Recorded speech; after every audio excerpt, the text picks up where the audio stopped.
예수님은 성전에서 나오셔서 감람산에 앉아 성전을 바라보십니다. 그리고 4명의 제자가 예수님께 나와 마지막 날에 있을 징조에 대해서 물었고, 예수님은 마지막 날에 일어날 징조에 대해서 말씀하셨습니다. 그리고 그러한 징조가 있을 것인데 그것이 끝이 아니다 라고 말씀하십니다. 성경이 말하는 마지막 때는 어느 한 시점을 가리키는 것이 아니라 예수님의 초림으로부터 시작해서 예수님께서 재림하시는 날까지의 그 기간을 종말, 마지막 때라고 말합니다. 예수님께서 죽으시고 또 부활하시고 승천하신 지 2000년이 지난 지금 우리는 계속 그 종말의 시간을 살아가고 있습니다. 예수님은 감람산에서 성전을 바라보시며 이 종말의 시간을 살아가는 이들에게 주의해라, 조심해라 라고 말씀하십니다. 그리고 바울은 그 마지막 때를 깰 때라고 말씀하고, 그때에 우리는 어둠의 일을 벗고 빛의 갑옷을 입어야 한다라고 권면합니다. 그리고 마지막 때에 깨어있다라는 것은 소극적인 기다림이 아니라 어둠을 물리치고 빛을 비추는 전쟁을 하고 싸움을 하는 듯한 적극적인 기다림이다라고 하는 말씀을 나누었습니다. 지난주 본문은 마지막 때에 나타나는 일반적인 징조들에 대한 내용이었다라면, 오늘 본문은 그 일반적인 징조 가운데 제자들에게 있을 구체적인 시련과 핍박에 대한 내용을 말씀하십니다. 그리고 제자로 살아가는 모든 성도에 대한 모든 성도가 겪게 되는 어떤 핍박, 그런 고난에 대한 내용들을 이제 말씀하시는 것이죠. 그 구체적인 시련과 핍박에 대한 내용은 먼저 9절을 보시면, 사람들이 너희를 공회에 넘겨주겠고 너희를 회당에서 매질하겠으며 나로 말미암아 너희가 권력자들과 임금들 앞에 서리니 라는 것입니다. 공회라고 하면 일반적으로 예루살렘에 있는 유대 최고 의결기관인 사네드린 공회를 가리키는데, 요 본문에서 이제 원문에는 이 공회라는 단어가 복수로 사용되어 있습니다. 그러니까 공회들이라고 쓰여져 있는 것이죠. 그래서 여기서 말씀하는 공회는 예루살렘에 있는 그 사네드린 공회, 그 중앙에 있는 그런 공회가 아니라 지방에 있는, 이스라엘 전역에 퍼져 있는 그 지방의 공회들을 가리키는 것입니다. 이것은 사람들이 제자들을 잡아 공회에 넘겨주는 일이 예루살렘에서만 나타나는 일이 아니라 이스라엘 전역에 걸쳐서 나타날 핍박이다라는 것을 이제 말씀해 주시는 것입니다. 공회는 법적, 종교적 판결을 내리는 기관이었는데, 유대교에 속한 이들에게 예수님을 믿고 따르는 그리스도인들은 이단자 또는 배교 집단으로 여겨졌습니다. 예수님을 하나님의 아들, 그리스도 주라고 고백하고 있으니 유대교인들이 볼 때 그리스도인들은 신성 모독자들이고, 또한 율법과 성전을 중심으로 지켜지던 신앙을 그리스도의 십자가와 부활의 복음을 중심으로 고백하고 전파하면서 유대교의 신앙을 혼란하게 만들고 또 유대 공동체의 질서를 위협하고 있으니, 유대교인들의 입장에서는 하루라도 빨리 이 그리스도인들을 잡아서 말살시켜야 하는 그런 원수와 같은 집단으로 여겨졌던 것입니다. 9절을 또 보시면 회당이 나오는데, 회당은 유대인들이 모여서 기도하고 집회를 하고 또 교육을 하던 장소였는데, 그런 기능뿐만 아니라 회당에서는 율법을 어긴 자를 데려다가 매질하여 체벌하는 장소이기도 했습니다. 회당 역시 복수로 사용되고 있는데, 전국에 있는 회당을 가리킵니다. 이스라엘 전역에 있는 회당을 가리키는데, 이 역시 제자들이 회당에 끌려가 매를 맞는 일이 이스라엘 전국 모든 곳에서 나타날 핍박이다라는 것을 말씀하시는 것이죠. 이제 제자들에 대한 핍박이 있을 것인데 이스라엘 전역에 걸쳐서 제자들은 핍박을 받을 것이다. 모두가 그 제자들을 핍박할 것이다 라는 것을 말씀하시는 것입니다. 예수님은 제자들을 향한 그 마지막 날의 핍박이 이렇게 동족들 그 이스라엘 전역에서 나타날 것이다 라고 말씀하시고, 이어서 그 핍박이 유대 동족들만 아니라 모든 나라로부터 그 이방의 나라들까지도 제자들을 핍박할 것이다, 그리스도인들을 핍박할 것이다 라는 것을 말씀하십니다. 너희가 권력자들과 임금들 앞에 서게 될 것이다 라는 것입니다. 핍박의 범위와 핍박의 대상이 어느 한 지역에만 국한되지 않고 전방위적으로 모든 나라에서 동족과 이방인들에게 핍박을 받게 될 것이다 라고 말씀하십니다.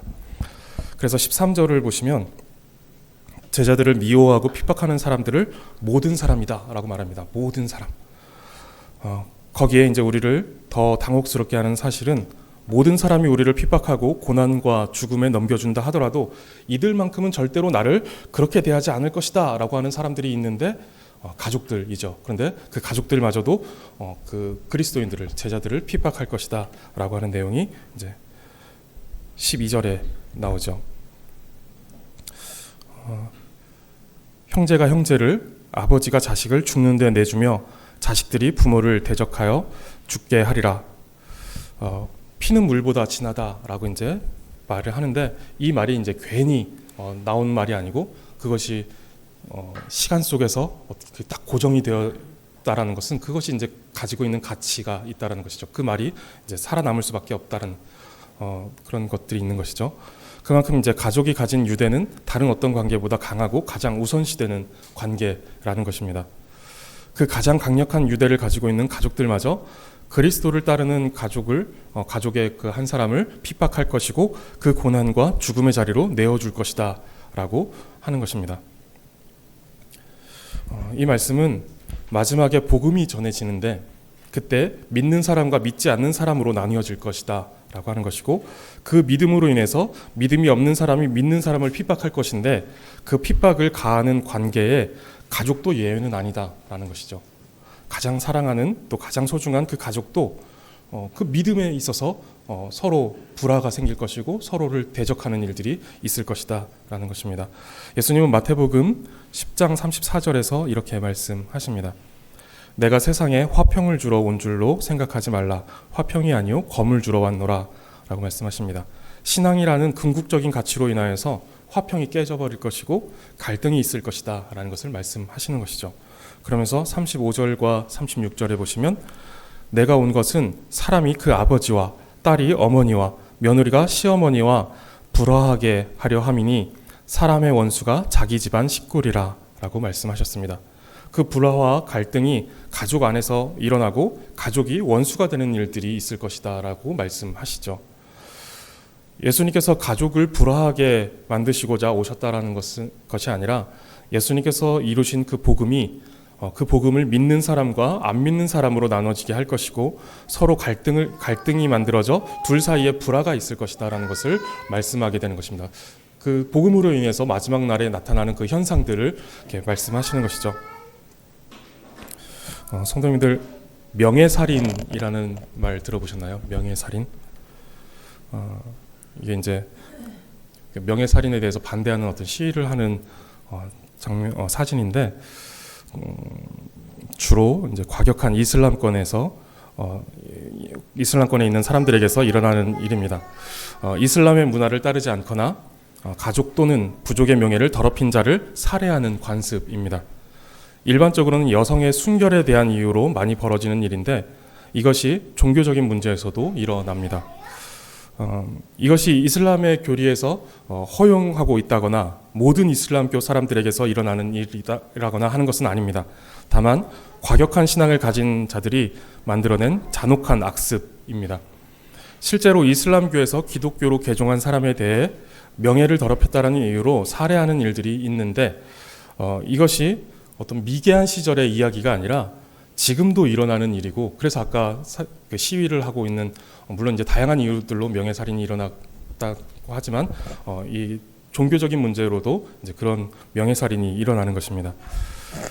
그런데 이것이 가족 간에 일어나는데 가족 가운데 한 사람이 예수님을 믿어 기독교 신앙을 고백하게 되면 그 사람이 가족의 명예를 더럽히고 수치를 안겨줬다는 이유로 몽둥이로 때리고 돌을 던져 죽이는 것입니다.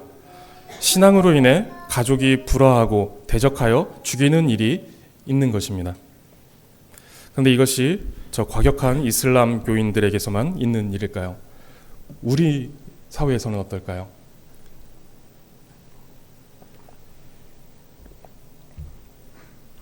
지금 우리 한국 사회는 포스트 모더니즘적인 사고를 하게 되면서 종교에 대하여 지나치게 관대해진 시대를 살아가고 있습니다.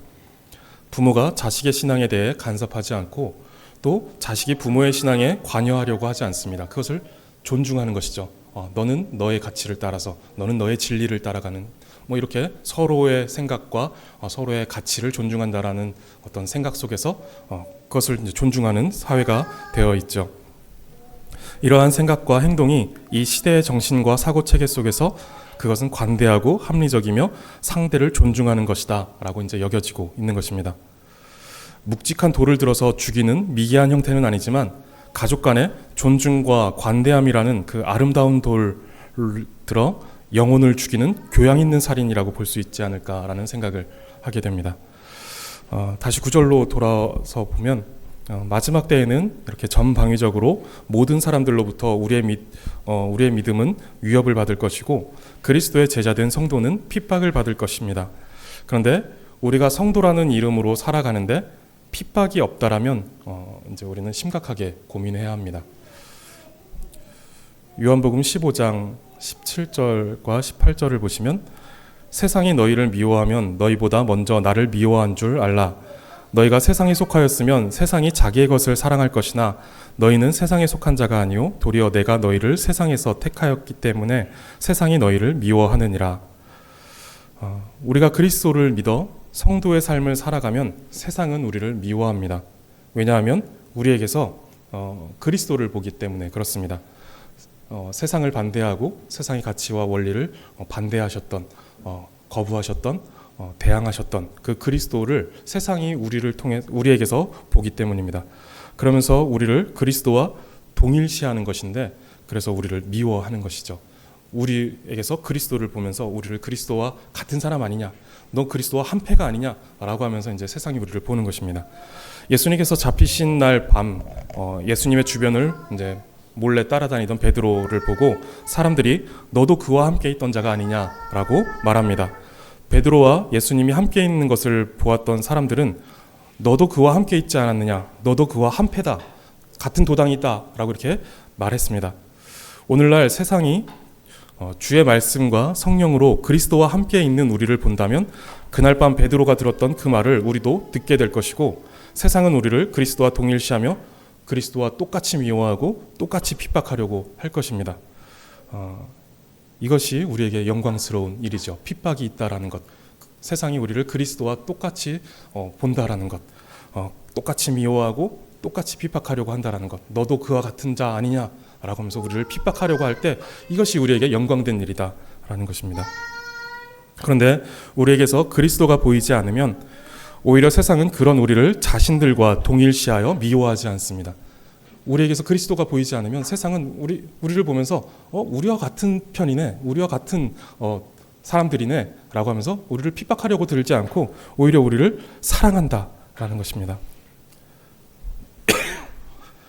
그래서 너희가 세상에 속하였으면 세상이 너희를 자기의 것으로 알고 사랑할 것이다. 우리가 그리스도를 따르지 않는다라면 세상이 우리를 보면서 우리에게 속한 자구나, 내가 사랑해줘야지 라고 하면서 세상이 우리를 사랑한다라는 것입니다. 우리를 핍박하지 않는다라는 거죠.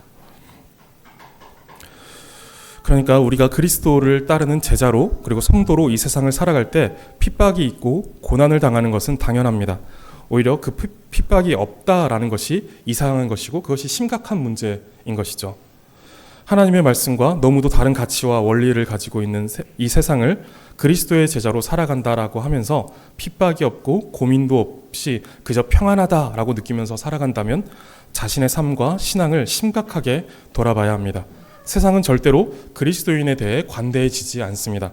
그저 우리가 세상에 속한 자들과 다를 바 없이 살고 있다라는 증거이고 우리에게서 그리스도가 보이지 않고 있다라는 증거입니다. 하나님의 말씀으로 세상의 가치를 거부하고 세상의 원리에 대항하려는 의지가 우리에게 없는 것이죠. 세상과 똑같이 살아가고 있기 때문에 세상을 대항하는 것이 없고 세상을 거부하는 일이 없기 때문에 우리에게 핍박이 주어질 필요가 없는 것입니다. 그들과 똑같이 살아가려고 하는 우리의 모습 속에서는. 그렇기 때문에 우리는 우리가 그리스도를 따르는 사람으로서 그리스도와 같이 살아간다라고 한다면 우리는 자연스럽게 세상의 원리와 가치를 거부하게 되면서 세상은 우리를 미워하고 우리는 그 안에서 어떤 핍박, 고난을 당하게 될 수밖에 없는 것입니다. 이처럼 그리스도인의 삶은 곧 핍박을 받는 삶이고 고난받으며 고민하는 삶이어야만 합니다. 이 세상에서 그리스도인으로 살아갈 때 핍박은 뗄 수 없는 동반자입니다. 우리는 이것을 분명히 인지해야 합니다. 그런데 다시 9절을 보시면 예수님의 관심은 마지막 때에 우리가 견뎌야 하는 핍박에 그 시선이 고정되어 있지 않으시고 거기서 더 나아가 그것을 통해 이루실 일들을 보고 계십니다. 예수님의 관심이 그렇다면 우리의 관심도 그래야 한다라는 것입니다. 그냥 핍박에 딱 멈춰 고정되어 있는 시선이 아니라 더 나아가야 한다라는 것이죠. 보시면 이는 그들에게 증거가 되려 함이라. 제자들에게 이런저런 핍박들이 가해질 것인데 전방위적으로 모든 사람들에게서 이제 핍박이 가해질 것인데 그 이유가 그들에게 증거가 되려 함이라라고 하는 것입니다. 핍박에 고정되어 있지 않고 그것을 통해서 증거를 그 복음의 증거를 증거가 되게 하려 한다라는 것입니다. 그래서 이제 10절을 보시면 또 복음이 먼저 만국에 전파되어야 할 것이니라라고 말씀하십니다.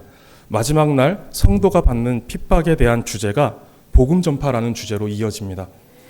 이 부분에서 예수님의 주된 관심이 드러나는 것이죠.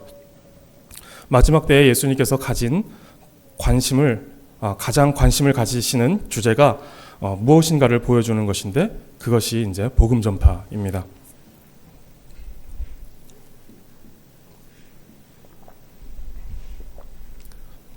마지막 날 성도의 삶은 그저 견디는 것이 목적이 아니라 핍박을 받고 고난을 받으며 견디는 그 삶을 통해서 세상에 복음의 증거가 되는 것입니다.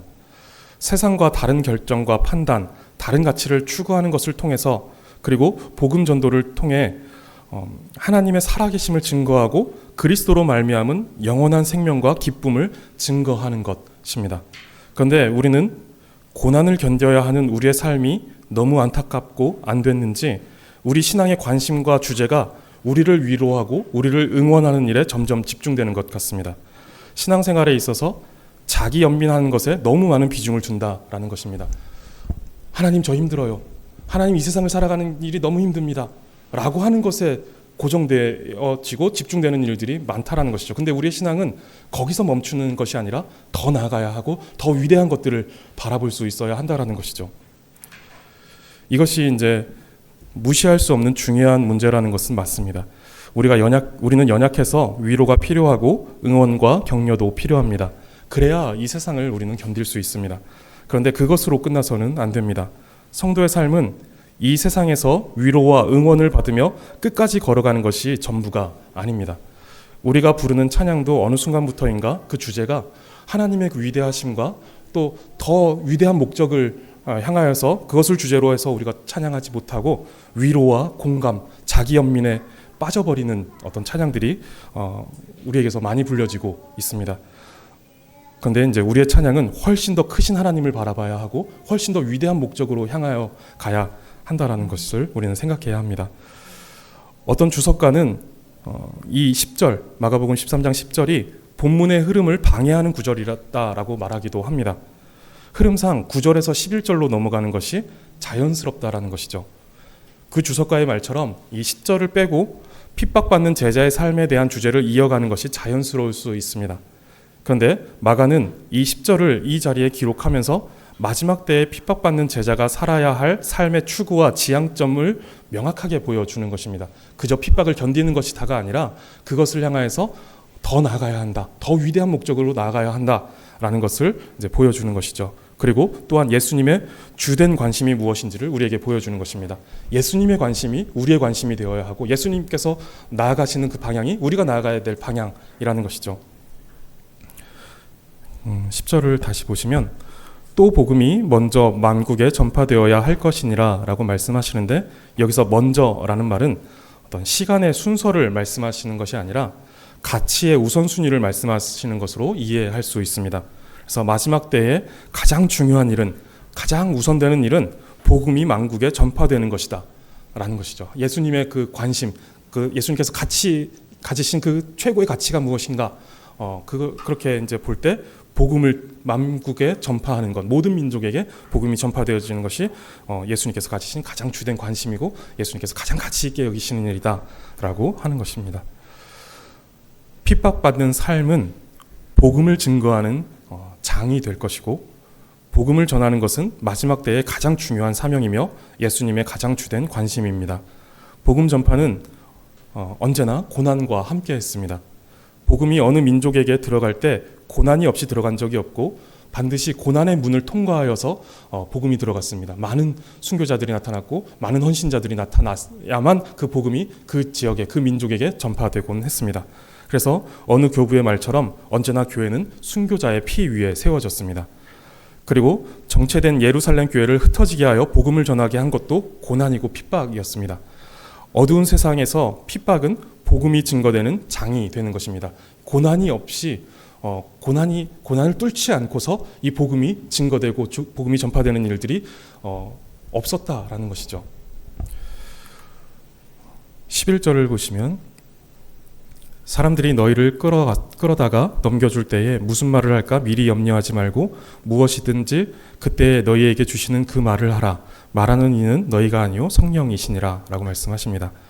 제자들이 예수님으로 말미암아 공회와 회당에 끌려가고 권력자들과 임금들 앞에 서게 되어 핍박을 받게 될 때 성령님께서 할 말을 주시겠다라고 말씀하시는 것인데, 이 말씀은 어떻게 자신을 변호할 것이고 또 상황을 모면하고 극복할지에 대해서 말씀을 주시겠다라는 것이 아닙니다. 다시 말씀드리지만 예수님의 주된 관심은 핍박을 견디고 이기는 것에 있지 않고 복음이 전파되는 것에 있습니다. 예수님께서 약속하고 계신 것들은 그들이 잡히지 않게 해주겠다거나 육체가 상하지 않도록 보호해 주시겠다라는 것이 아니라 그들의 삶이 그리고 그들의 말이 복음의 증거가 되게 하시겠다라는 것입니다. 내가 너에게 그렇게 할 말을 가르치겠다라는 것이죠. 그러니까 우리의 핍박에 전혀 관심이 없으시다, 우리가 고난받는 것에 전혀 관심이 없으시다라고 하는 것이 아니라 주된 목적은 더 다른 것에 있다라는 것입니다. 여기서도 우리가 알 수 있는 것은 그리스도인으로 살아갈 때 핍박, 고난은 피해가거나 극복하는 것이 아니라 당하는 것이고 견디는 것이다 라는 것입니다. 경건하게 삶으로 인해 당하게 되는 핍박과 고난이 있다면 그냥 당하시기 바랍니다. 그것이 우리에게 영광된 일이고 그것을 통해서 복음이 증거되어지는 그런 일들이 나타날 것입니다. 성경은 우리에게 핍박을 피하는 방법이라든가 고난을 덜 받는 방법을 가르쳐 주지 않습니다. 오히려 마태복음 5장을 보시면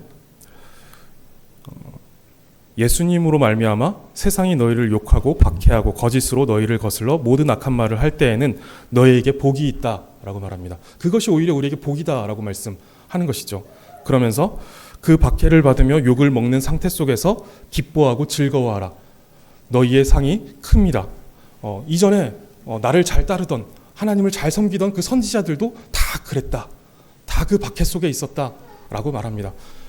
그 박해를 피하여서 박해 속에서 피하여서 이것을 잘 그냥 피해갔다, 견뎌냈다가 아니라 그 박해를 받았다라고 이렇게 말하는 것입니다. 예수님은 제자들에게 사람들이 너희를 끌어다가 넘겨줄 때에 무슨 말을 할까 미리 염려하지 말고 무엇이든지 그때에 너희에게 주시는 말을 하라. 말하는 이는 너희가 아니요 성령이시니라 라고 말합니다. 핍박의 상황에서 우리의 삶이 복음의 증거가 되도록 하기 위해 해야 할 말에 대해서 염려하지 말라라고 말씀하십니다. 염려한다라는 것은 자신이 하겠다라는 부담에서 비롯되는 것인데, 예수님은 복음을 증거하기 위해 어떻게 말하고 어떻게 행할지에 대한 몫은 너의 것이 아니라 나의 것이다. 성령님께서 하실 것이다 라고 말씀하십니다. 우리가 마지막 때를 살아가면서 우리의 말과 행동이 그리스도를 증거하는 삶이 되기를 바라는데 그 삶을 주관하시고 인도하시어 증인되게 하시는 분은 성령님이십니다. 사도행전 1장 8절을 보시면 오직 성령이 너희에게 임하시면 너희가 권능을 받고 예루살렘과 온 유대와 사마리아와 땅끝까지 이르러 내 증인이 되리라 하시니라 라고 말씀하십니다. 세상은 전방위적으로 모든 사람으로 하여금 우리를 핍박해 올 것인데 성령이 우리에게 임하시면 예루살렘과 온 유대와 사마리아와 땅끝까지 이르러 내 증인이 되리라. 즉 전방위적으로 모든 사람에게 우리는 증인이 될 것이다 라는 것입니다. 잘 아시겠지만 여기서 증인이 되리라 라고 하는 말은 증인이 되겠다라는 자기 결단이나 증인이 되고야 말겠다라는 자기 의지가 아닙니다. 성령님이 함께 하시는 그 사람은 성령님으로 인해 증인이 될 것이다 라는 것이죠. 증인이 되어질 것이다, 되리라 라고 하는 것입니다. 이 마지막 때에 우리의 삶이 그리고 우리의 입술이 복음의 증거가 되게 하시는 분은 성령님이십니다. 우리가 아닙니다. 염려하지 말라는 것은 걱정하지 말라라는 것이 아니라 그 증인의 삶, 증거하는 입술은 우리로 말미암은 것이 아니라 성령님께서 하신다라는 것입니다. 그 일을 행하는 주체가 우리가 아니니 염려도 우리의 것이 될 이유가 없는 것입니다.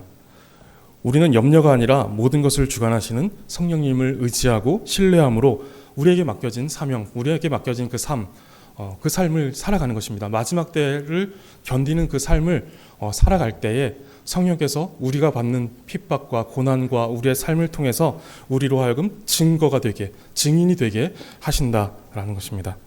보혜사가 되시는 성령님은 우리가 고난 속에서 어떻게 살아야 할지, 또 어떻게 믿음을 지킬지를 알려주시고, 또한 어떤 대가를 치르든지 담대히 복음을 전하는 주의 제자로 살아갈 수 있도록 우리의 삶을 인도하십니다. 성도님들, 성령 충만하시기를 바라고 성령님과 날마다 동행하시기를 바랍니다.